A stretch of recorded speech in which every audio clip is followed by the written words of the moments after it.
Alright, hey, this is Mr. P. Helps with Algebra. This is Unit 4, Topic 3, Lesson number 9. And we're going to be doing the distance formula in this case, which is another way of trying to find the distance of a hypotenuse or any other side of a triangle when you know, when you do or don't know the other two sides in this case. We've done the Pythagorean theorem, a squared plus b squared equals c squared. So you can find length AB. That's easy because you can just count it. 1, 2, 3, 4. So you know that one's 4. You know BC is 1, 2, 3, 4, 5. Those were simple, but now AC is a little bit tougher because you can't count diagonal because those aren't the same. The distance across the box is going to be greater than the distance just up and down of one box. Now, knowing that, we can do a squared plus b squared equals c squared. So we make 4 squared plus 5 squared equals the length of the hypotenuse. 16 plus 25 equals c squared. Add like terms. 6 plus 5 is 11. 2, 3, 41. It looks like we're getting c is the square root of 41. Now, that's going to be 6 point something, because remember 6 squared is 36, 7 squared is 49. It's going to be around 6.5, give or take. You just have to put that in a graphic calculator to see for yourself. All right, now, as I mentioned before, we're going to be doing the distance formula. Now, in the last lesson, we did Pythagorean theorem, which is what I just did a second ago, which is another way of determining the lengths of the hypotenuse when you know the other two sides. But what if you didn't know the other two sides? There's got to be another way to do it, and there is, and it's called the distance formula. What is the distance between each person on the grid above? How do you know? So, one person in the center is holding the ribbon, and they're holding it to all the other people on the outside. Now, person F and person C are easy. 1, 2, 3, 4. They're 5 away. So, if you know the distance between each person, then you figure out how much ribbon that you need. All right, but what if the person is diagonal? What you might know for point B is if you make a triangle, then you can figure out this distance, 1, 2, 3, 1, 2, 3, 4. So then we know 3 squared plus 4 squared equals c squared. 3 squared is 9, 4 squared is 16, c squared is c squared. Add those two together, you get 25, and now what we know is that the distance is 5 when you do the square root of both sides. So the distance from here to here is 5. The distance from here to here was also 5. So it looks like they're exactly the same, matter of fact.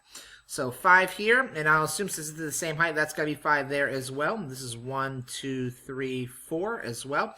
So distance from the center G to E, D, B, or A is always going to be 5. Now, like I said before, there's another way of doing that, and which we are going to do now, which is called the distance formula, which is right there. The question the girls have is how long to make the ribbon. Some girls think that the ribbon from G to C will be shorter than the one from G to B. 1, 2, 3, 4, 5. Well, we already know they're the same because I just showed you on the last one. How long does each ribbon need to be? Explain how you find the length of each ribbon.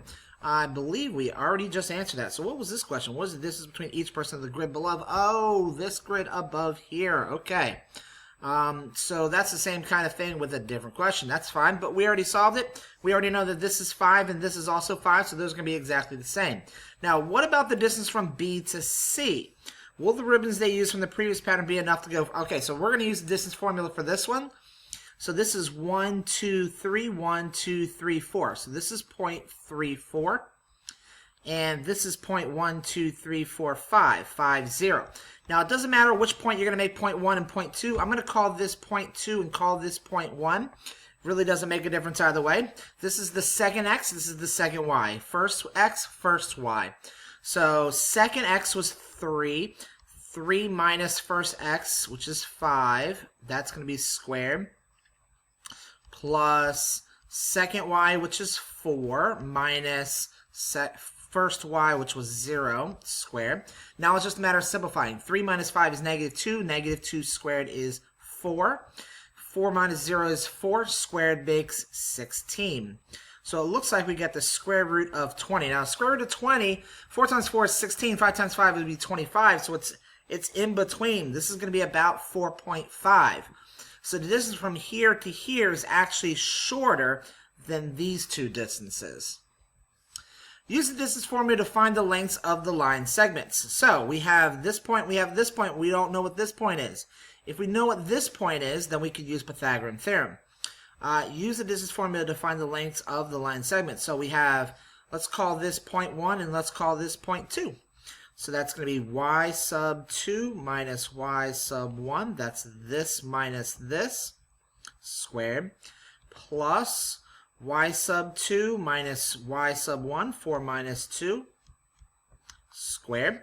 And the square root of all that. 6 minus 2 is 4. 4 squared is 16. 4 minus 2 is 2. 2 squared is 4. So it looks like we got another square root of 20. Distance from here to here.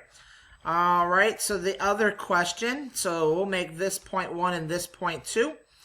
X sub 2 minus x sub 1. So that's 5 minus 2 squared plus y sub 2 minus y sub 1. 16 minus 1 squared. 5 minus 2 is 3. 3 squared is 9. 16 minus 1 is 15. 15 squared is, what is that, 225? Guess I should pull out my calculator because so we're going to get a square root here. It's going to be an irrational number, I assume. Pulling out the calculator just to make sure. So 15 times 15 is 225. Add that to the 9 makes 234. Square root of 234 is going to be 15 point something. Just put that in the graphic calculator and it'll tell you what the answer is. I don't know exactly what it is off the top of my head. All right, believe that's it. So that's a pretty short lesson. Thanks again for watching. Please give it a like to help you understand how the distance formula works. And subscribe if you haven't done so already. Thanks again for watching. Have a great day.